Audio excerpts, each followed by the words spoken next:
Hello नमस्कार दोस्तों, स्वागत है आप सभी का आपके अपना स्टडी अप पर। तो आज की क्लास में फिर से सीखने वाले हैं बायोलॉजी के 15 यानी 15 मोस्ट इम्पोर्टेंट क्वेश्चन जो कि हर बार आते हैं और अनसॉल्व में से करा रहा हूँ। ये 2020 में जो 7 सेट बने थे उनके ये क्वेश्चन थे, ठीक है, पेपर के। आप चाहें तो चेक भी करके देखते हैं 2020 का अनसॉल्व आयु क्वेश्चन है। तो देखिए आज का पहला क्वेश्चन क्या कह रहा है। तो देखो, ये कह रहा है निभाग पाया जाता है। निभाग किसमें पाया जाता है? भ्रूण कोश में पाया जाता है या बीजांड में पाया जाता है? आपसे पहला क्वेश्चन पूछा है, निभाग पाया जाता है भ्रूण कोश में बीजांड में। आप आंसर कीजिए सबसे पहले। निभाग जो पाया जाता है वो पाया जाता है आपका बीजांड में। किसमें? बीजांड में, ठीक है। निभाग आपका पाया जाता है बीजांड में। यहाँ पर ये टिक यहाँ लाऊं तो और बढ़िया रहेगा, ठीक है। बीजांड में पाया जाता है। नंबर 2 क्वेश्चन आपसे पूछा है, खाद्य श्रृंखला में मनुष्य है। खाद्य जो श्रृंखला है उसमें मनुष्य क्या है? उपभोक्ता है, उत्पादक है। तो भाई पूछा आपसे, खाद्य श्रृंखला में मनुष्य है, उत्पादक है या उपभोक्ता है? मनुष्य। तो जो मनुष्य है खाद्य श्रृंखला में वो क्या है? हमारा उपभोक्ता है। क्या है? उपभोक्ता है। बात क्लियर? उपभोक्ता। पुरुष से संबंधित है। पुरुष से क्या संबंधित है? वैक्सेक वैसेक्टोमी या ट्यूबेक्टोमी? क्या संबंधित है? वैसेक्टोमी या ट्यूबेक्टोमी? ट्यूबेक्टोमी क्या संबंधित है? यानी पुरुष से जो संबंधित है वो है आपका वैसेक्टोमी। पुरुष से ये संबंधित वैसेक्टोमी। बात क्लियर? ठीक है। अब देखो, अब अगला क्वेश्चन है, एस्ट्रोजन। एस्ट्रोजन स्रावित होता है, यानी एस्ट्रोजन से किससे स्रावित, कहाँ स्रावित होता है?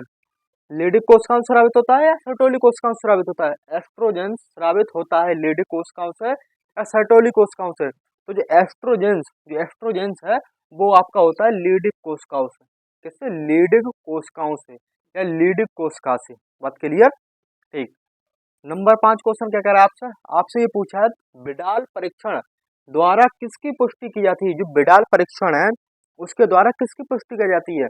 टाइफॉइड की जाती है, मलेरिया की जाती है। तो बिडाल परीक्षण द्वारा किसकी पुष्टि की जाती है? तो ये बिडाल परीक्षण द्वारा जो पुष्टि की जाती है, जिसकी जांच की जाती है, वो की जाती है टाइफॉइड की। और जो टाइफॉइड फैलता है वो फैलता है आपका साल्मोनेला टाइफी के कारण।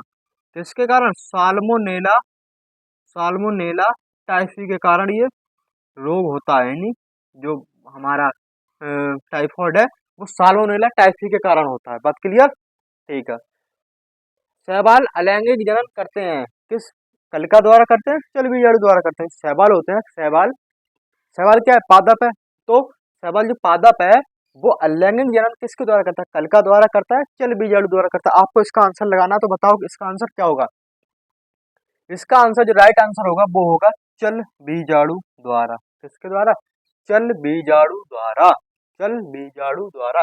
शैवाल जो अलैंगिक जनन करते हैं वो चल बीजाणु द्वारा करते हैं। बात सही है? ठीक है। अगला क्वेश्चन, 7वां क्वेश्चन देखो, ये बहुत मोस्ट इंपोर्टेंट क्वेश्चन है भाई। अम्लीय वर्षा सर्वप्रथम देखी गई थी। अम्लीय वर्षा सर्वप्रथम कहाँ देखी गई थी? अमेरिका में देखी गई थी या भारत में देखी गई थी? बताओ। ये क्वेश्चन पीछे भी कराया मैंने। बताओ, अमेरिका में या भारत में? बताओ। तो जो अम्लीय वर्षा सबसे पहले देखी गई थी वो देखी गई थी हमारी अमेरिका में। कहाँ देखी गई थी? अमेरिका में सर्वप्रथम। अमेरिका में। अमेरिका राइट ऑप्शन हो जाएगा आपका, ठीक है। पुष्प का कौन सा भाग आगुणित होता है? यानी आगुणित का मतलब एन, यहाँ पर एन बनाओगे आप, ठीक है। पुष्प का कौन सा भाग आगुणित होता है? पुष्प का बताओ। युग्मनज या नरयुग्मक? कौन सा पुष्प का कौन सा भाग आगुणित होता है? युग्मनज या युग्मक? नरयुग्मक, सॉरी, युग्मनज या नरयुग्मक। तो आपका जो पुष्प में जो आगुणित भाग होता है वो होता है आपका नर युग्मक। क्या होता है? नर युग्मक। और पुष्प का नर भाग कैसे कहते हैं? पुष्प का जो नर भाग होता है वो होता है हमारा पुमंग। मतलब पुमंग। पुमंग 3 भागों में बटा हुआ होता है, पुंकेसर, परागकोश, परागकण। बात क्लियर? ठीक है। और मादा भाग होता है पुष्प का जायांग, जो अंडाशय, वर्तिका और वर्तिकाग्र में बटा हुआ रहता है। 3 भागों में बटा हुआ रहता है, ठीक है। परागकोश से परागकण निकलकर वर्तिकाग्र तक पहुंचने की क्रिया को परागण कहते हैं। देखो परागण भी इसी क्लास में हो गया टॉपिक, परागण कराऊंगा अभी मैं, ठीक है, अगली क्लास में। विश्व पर्यावरण दिवस कब मनाया जाता है? अगला क्वेश्चन है, विश्व पर्यावरण दिवस कब मनाया जाता है? आपकी स्क्रीन पे ये क्वेश्चन है। 5 जून या 22 मार्च? और इसमें बहुत सारे बच्चे कंफ्यूज होते हैं। विश्व पर्यावरण दिवस कब मनाया जाता है? 5 जून या 22 मार्च? तो बताओ, आप आंसर करो कमेंट बॉक्स में जल्दी से। तो जो विश्व पर्यावरण दिवस मनाया जाता है वो मनाया जाता है हमारा 5 जून। कब? 5 जून, ठीक है। विश्व पर्यावरण दिवस हमारा 5 जून को मनाया जाता है। ये हर किसी को याद रखना है, ठीक है। हाँ, अब अगला क्वेश्चन है, पेनिसिलिन की खोज किसने की थी? पेनिसिलिन की खोज किसने की थी? तो नंबर 1 नाम है रामदेव मिश्र, और नंबर 2 नाम क्या है इनका? Alexander Fleming. किसने की थी? रामदेव मिश्र ने की थी या अलेक्जेंडर फ्लेमिंग ने की थी? तो बताओ, रामदेव मिश्र ने की थी या अलेक्जेंडर फ्लेमिंग ने की थी? तो ये पेनिसिलिन की जो खोज है वो की थी हमारी अलेक्जेंडर फ्लेमिंग ने। किसने? अलेक्जेंडर फ्लेमिंग ने की थी, ठीक है। हाँ, अगला क्वेश्चन जो है वो क्या है?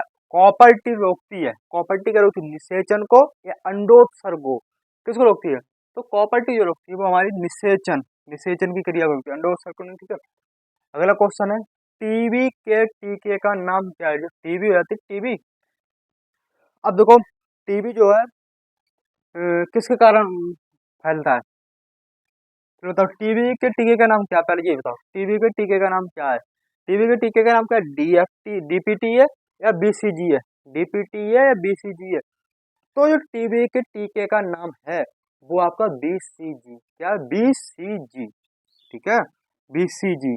और आपसे 13वां क्वेश्चन जो मैं घर से दे रहा हूँ आपको, वो आपको बताना होमवर्क में, कमेंट बॉक्स में उसका आंसर देना कि जो सॉरी मेंडल, मेंडल का जो स्वतंत्र अभिवन का नियम है उसका जीनोटाइप अनुपात कितना है?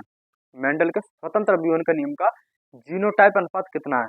तो लिखो मेंडल, यानी तीसरा नियम है मेंडल के तीसरे नियम का जीनोटाइप अनुपात, जीनोटाइप अनुपात बताओ, बताओ, बताओ, मेंडल के नियम का, मेंडल के तीसरे नियम का जीनोटाइप अनुपात बताओ। ये कमेंट बॉक्स में आपको होमवर्क लिया, और ये आंसर्स रहे। आपको ये क्वेश्चन है 12, तो आपको ये बहुत ही महत्वपूर्ण रहे, और ये 2020 में आयु क्वेश्चन है सभी, ठीक है। और मिलते हैं शानदार वीडियो के साथ, उसका धन्यवाद। वीडियो को लाइक कर देना, चैनल को सब्सक्राइब कर देना, अपने दोस्तों को वीडियो ज्यादा से ज्यादा शेयर कर देना। नमस्ते, टाटा, टेक केयर।